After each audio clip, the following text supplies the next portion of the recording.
Hello and welcome to another edition of Issues and Insights. My name is Tommy Crane with the Radcliff Fire Department, and with me today is our new fire chief, Tim Marsh, and glad to have you, sir. Yeah, glad to be here. So it's a little, I guess a little awkward because usually I'm where you're sitting. I'm not usually over here, so Right, this is yeah. new for me too.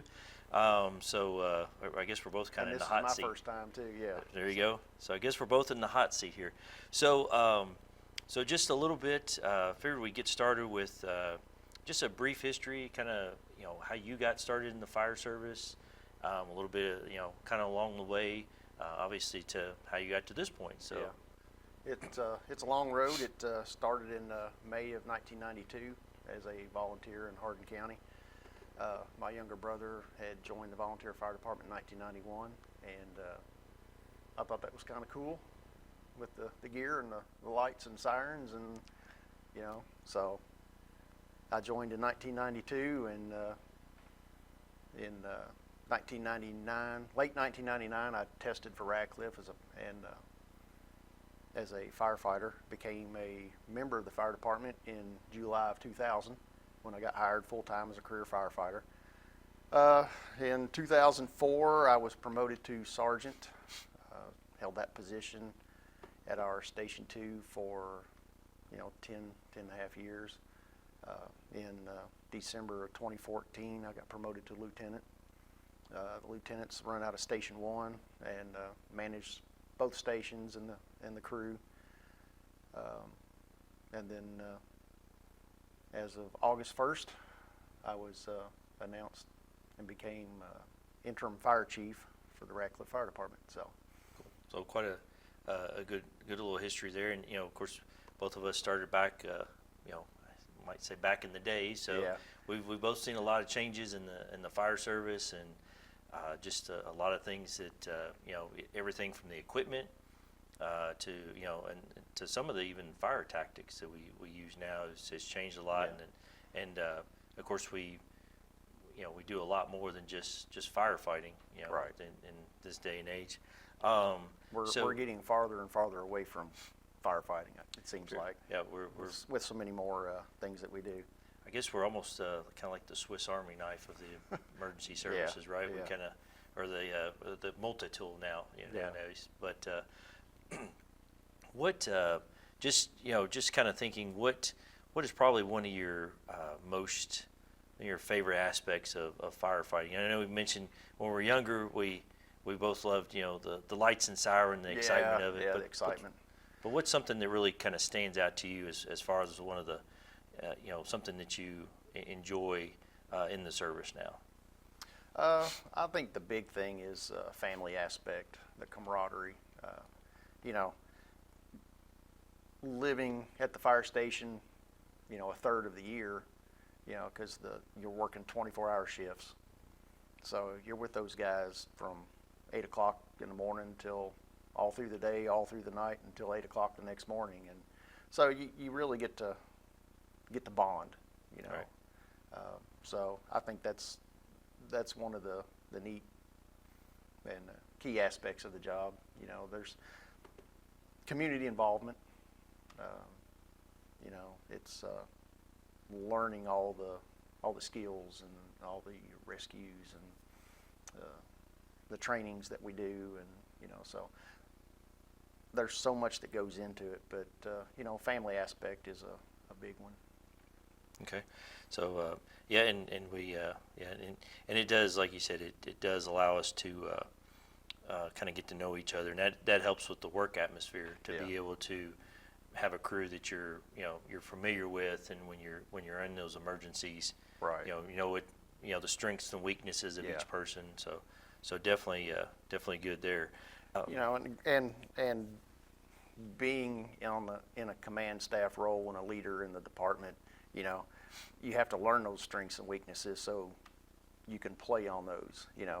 The people that need help in certain areas, then you spend time to build those people up and bring them along so everybody's on an equal playing field. Right. Yeah, definitely. Like you said, when you refer to the teamwork part, is that it benefits everyone when everyone is learning and growing and Yeah. working, and so definitely there. What about like goals? Because you're kind of on the different side of it now, the more administrative side. What are some short-term goals that you have kind of for the department moving forward? Short-term goals, well, I hope to make it through the holidays. We've got a lot of stuff coming up toward the fall. There's trunk or treat coming up in October. We've got Santa truck starting after Thanksgiving through leading up to the Christmas holiday season. There are we're in a hiring process to fill some vacancies and trying to get fully staffed in the department. There's, like I said, trying to make it through the holidays because there's so much in motion right now. Right. And then still trying to learn all the aspects of the administrative side of things. When you're riding on the truck and getting to fight fire and every time the truck pulls out, you're like, oh man, I missed that. But right. I really enjoy being in the hot seat with the fire chief position. It's challenging. It's a lot of fun being able to mentor and lead and direct and the whole department, not just one crew. So. And getting used to a little bit of a different schedule. Yeah. Getting up and coming to work every morning, being on call 24/7. Yeah. But it's part of it. Yeah, because when you were a lieutenant, you could always pass the lieutenant cell phone off to the next lieutenant for the next shift. But now you keep the chief phone. Yeah. I'm there for 24 hours, and then you go home for 48, and then you come back. 3 days later, and then But and now it's I got the phone with me all the time, and on call 24/7. Yep. So. There you go, and you get all the calls from City Hall and from the fire staff as well. So we talked about kind of your short-term goals. Obviously, we talked about getting through the holidays. It is that time of year where it seems like the last quarter of the year just is packed with so many activities and things going on. And then of course you're taking the reins at that point. What are some like long-term goals? I know we've got two fire trucks that are hopefully on the way. I know Chief Henderson was went through that process as well. So yeah, I mean, he did the hard part, getting them ordered. Right. I just have to wait patiently for them to come in. So the ladder truck, we're expecting delivery tentatively March of next year. The fire engine, could be a couple of years out. Right. I'm not sure. Haven't heard any word on it yet. Long-term goals, trying to increase the staffing levels. I would like to see another station on the north end of town to help with coverage and response times. There's, that is the main focus right now. It would be increasing staffing levels and getting a third station. But, we're still talking, 4 or 5 years out before that would ever be completed. Right. So it's long-term goals. Gotcha. Yeah, and that's So what's it like so far? So I mean, we've kind of touched on a little bit with when we were talking about the short term, but what's it like so far? Taking that jump. Stressful? The mayor at the council meeting, he joked about how dark my hair was and going to take a picture and then compare it in a couple of years. See how white it is. But I get what he was saying because there is a lot of stress, but it's how you make it, how you deal with it, and what you make of it. Like I say, I'm enjoying it immensely. I think the big thing is you are getting it's rewarding. I think it is. To see both sides of it. So I get to interact with everybody, day to day, Yeah. instead of just seeing one group of people at Right. and then the other shifts at shift change for just a couple minutes, Right. I get to see them day to day for, throughout the day. So, you and I, we've been in the fire service for quite a while. We kind of touched on that, and we've seen a lot of changes through the years. We talked about some of that, and with this being that push towards fire prevention. October is the big fire prevention month with Fire Right. Prevention Week. What are some things that we could talk to the just to the general public about? Of course, we know what we look for and we think of, but what are throughout your career? What are some things that you think seems to be something that we would really like to get out to the public? I know we talked to this before, a little bit before the show. Well, not so much on the fire safety, but fall season is coming up. Just want to remind the citizens of Radcliff that we do have a no burn ordinance for leaves and grass clippings, things like that. So there is no open burning unless you have a burn permit. Fire pits are okay. We just ask that you have them at least 10 feet away from your house. We don't want people accidentally setting their houses on fire and things like that. That would the little family get together in the backyard might turn up bad. Yeah. So. Yeah, the fall season typically is really dry, so we ask that people be cautious, have a way to extinguish their burn pits if they are recreationally burning in their backyard. But definitely no burning of leaves. If you need them picked up, you can call our Public Works Department, and they will come pick them up. Right. You just have to get them out to the street. Right. Yeah. Yeah. So they're not gonna rake your yard for you. Right. Yeah. There is that. Yeah. So, and that includes limbs as well. There's a tree limb limbs pickup. too. Yeah. So I know they do that. I think 4 times a year. So Yeah. for the limbs, and then the leaves are that October November time frame. But then on the fire safety side of it, we just want people to be cautious, with candles and space heaters and fireplaces. Make sure you have your fireplace cleaned. Make sure that if you're using space heaters, that you have at least 3 foot of clearance between it and combustible fabrics and chairs and things like that. So candles, try not to leave them unattended.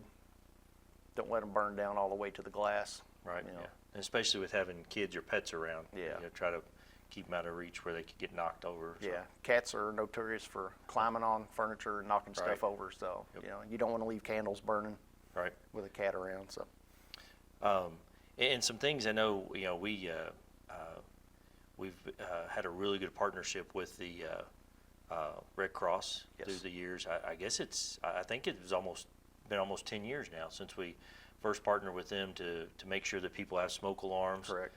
So we definitely want to make sure that people are this time of year, we always talk about if the time change. At the time change, Yeah, so- checking their batteries and their smoke detectors. A lot of the newer smoke detectors have 10-year batteries. So we just ask that you test the smoke detector, smoke alarm, make sure it actually works. Right. It's definitely important. It might have a 10-year battery in it, but there's nothing saying it's going to last 10 years. Right. you know. Yep. So, but if you just have the 9-volt battery that you have to change out in your smoke detector, we ask that they actually do check their battery and their smoke alarm and change the batteries out when the time changes. So And carbon monoxide detectors as well. Yes. Very important with. yeah, fall season the carbon monoxide is more prevalent because people are using gas fireplaces and heating units and things like that in their house. So, if you do have a gas appliance in your house, we ask that you do have a working carbon monoxide detector in your house. Electric appliances, you don't need a carbon monoxide detector because carbon monoxide is made from incomplete combustion from some kind of gas. Right. So, okay. And things that we think about too. I know when we go to the schools, we talk to the kids about making sure that they know 2 ways out. And Yes. Primarily being the door, but also the window. And I know that's something that we really try to get through, especially the smaller kids. That's something we try to encourage. And we were talking about with it being fall and National the Fire Prevention Week. I know this year the big theme is charging the fire safety, lithium-ion batteries in your home. I know, through the years, it just seems like more and more things are powered by batteries now. We've got everything around. I mean, we even have battery-operated extrication tools. I mean, who would have thought that would be a reality? And they work really well. I mean, surprisingly, definitely helps make our job a lot easier with, instead of carrying a separate pump and the tools and everything over the side of a hill. Having to worry about hydraulic hoses and things like that. When we started in fire service, we didn't have thermal imaging cameras. We didn't have the battery-powered hydraulic tools, and we didn't have the iPads in the trucks and computers and all the electronics to help us, guide us to where we need to go and give us all the information. So, it was pencil and paper and reading in a book, or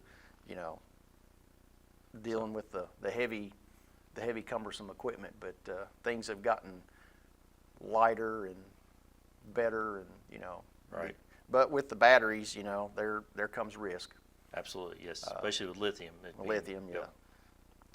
We have a couple of years ago, I don't know, I mean, time flies when you're having fun, but it's probably been more like 5 years.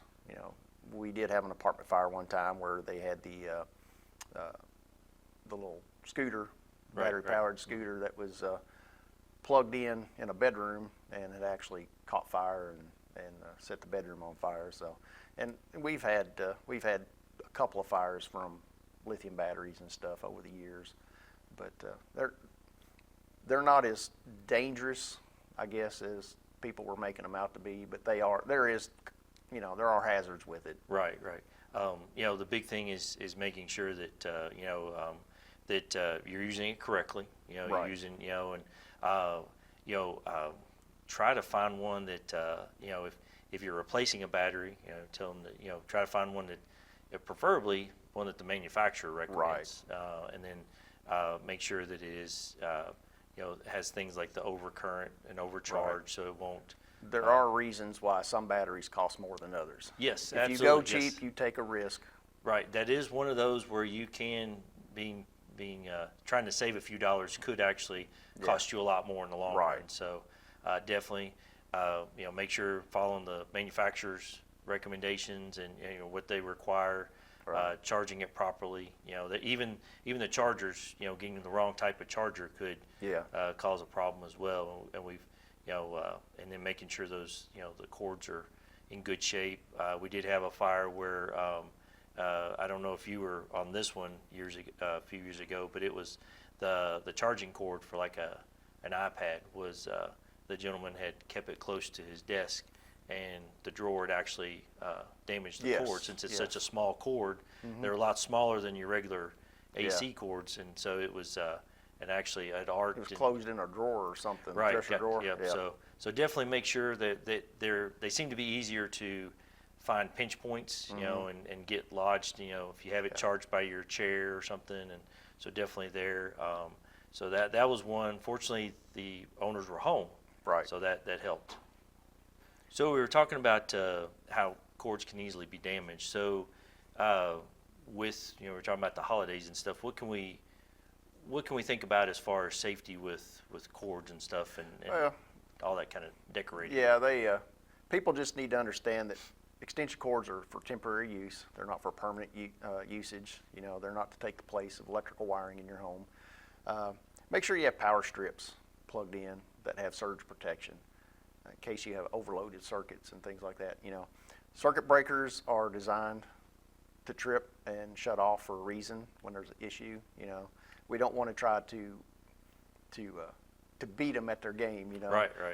So just cautious of making sure that extension cords are not trip hazards. You don't have them running through doorways. doors closing on extension cords. They tend to cause problems with the cord, and don't run extension cords under rugs, because the extension cords, as the current is moving through the extension cords, it does create heat because of the current, depending on what you have plugged in and how much amperage and how much you're using. They will produce heat, so that extension cord needs to dissipate that heat to keep it from overheating and melting. Okay. So, just try not to have extension cords, indoor extension cords in the outdoors where they're going to be in damp environments. Use outdoor cords. Be cautious of electrocution hazards, if you are going to have them in damp areas, especially outdoors when it rains and you've got all your decorations up. So. Okay. So we've talked about kind of the, hitting on Christmas decorations and stuff. So I know we'll have, like you said, we've got several fall festivals and stuff, and I know I believe, we talked about the Santa truck, so that's going to be, and when do we usually do the Santa truck on? It's first Friday and Saturday after Thanksgiving.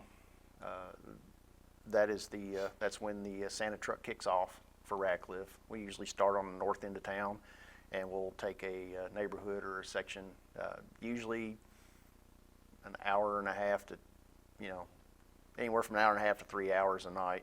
We're riding around the city. So just watch our Facebook page for the Radcliff Fire Department, and then we'll be posting the routes and the dates what streets we will be on. Hopefully people know what streets are in their neighborhoods, and we will do a turn-by-turn route. So we can't go down every street. We can't cover every inch, So, and we wish we could, but it's impossible to take the time to get down every street. So we do the turn-by-turn directions so people know what intersections that they can meet us at, where they can see Santa on the truck and see the lights. It'd be time-consuming if you had to go to every cul-de-sac and then trying to turn around. Turn the truck. The trucks are too big to get, with cars on the streets and that time of night and people around. We don't want to do a lot of backing up with kids around. So we try to keep it where we're moving forward, and we just ask that parents watch the kids, make sure they don't run out into the street, and stay on the sidewalks, and then we'll throw the peppermints as far as we can. There you go, and make sure the parents stay out of the street too. Right? Yeah. So I know that's a couple of the times I've ridden on the truck. I see a lot of people, I've seen older people that really like it. They really enjoy it. You'll see people standing in their windows or on their front porch or out in the driveway just dancing to the music. They really enjoy it. So, and we do too. We really enjoy getting out in the community, and I want our department visible in the community. I want to be a part of the community. And then I know we talked about trunk or treat, and I don't know. I'm not sure if there's been a date set for the city. I haven't heard of a date set yet, but it's toward the end of October. I think Halloween's on a Friday this year, so I don't know if it'll be the weekend before, if it'll be during the week. I'm not really sure yet. So I know we try to, in the past we've tried to keep it like off of the same day as Halloween, so that way people could. Okay, well, so is there anything as we kind of wrap up? Is there anything that you just want to leave? We've talked about kind of your history and how you got to where you are and things like that, and talked about some fire safety stuff that just to make sure people remember. Anything before we wrap up to see just? Well, I know we talked about smoke detectors or smoke alarms. I know you correct me on that all the time. It's smoke alarms, but I ask that people have a working fire extinguisher. Make sure it's charged. The little needles in the green. You do have to service those. If you have a good one, you have to have it serviced. It doesn't last forever. Right. So it doesn't last forever. No. We had a kitchen fire. I don't know, last year, and the people had a fire extinguisher, and it didn't work, and it was probably 30 years old because the lady that was there said her dad had bought the fire extinguisher when they originally bought the house 30 years ago. Oh, wow. Yeah, so, you know, they don't last forever, so there's some maintenance involved in it. And I think, too, I mean, we've always, you know, tried to be, make people aware that if they need, you know, they can reach out to us. Yeah, if they need information, you know, if they want some fire safety information, or, you know, fire safety inspections, or, you know, any kind of questions that they have, they can reach us at the fire station at 270-351-1975. You know, general questions will get you on a phone to somebody, you know, or you can reach out to Tommy Crane's fire. His phone extension is 313 in the station. So. And yours is 100. Mine's, no, yours is 300, isn't it? 300, yes. So looks like we're moving in a good direction. I think as a department, we're happy to have you at the helm. So Yeah, thank I know you. we've both served under two good chiefs, and Mm-hmm. and so now you get to play that role as well. Yeah, I do. It's going to be fun. All right. So, well, thank you, sir. It was like I said, it was a little difficult to you know, to switch roles for me, but and then also because Yeah. I see you on a daily basis, but really you know, proud to have you as a chief, and look forward to serving under you. And so, thank you very much. Thank you. And thank you for watching another edition of Issues and Insights.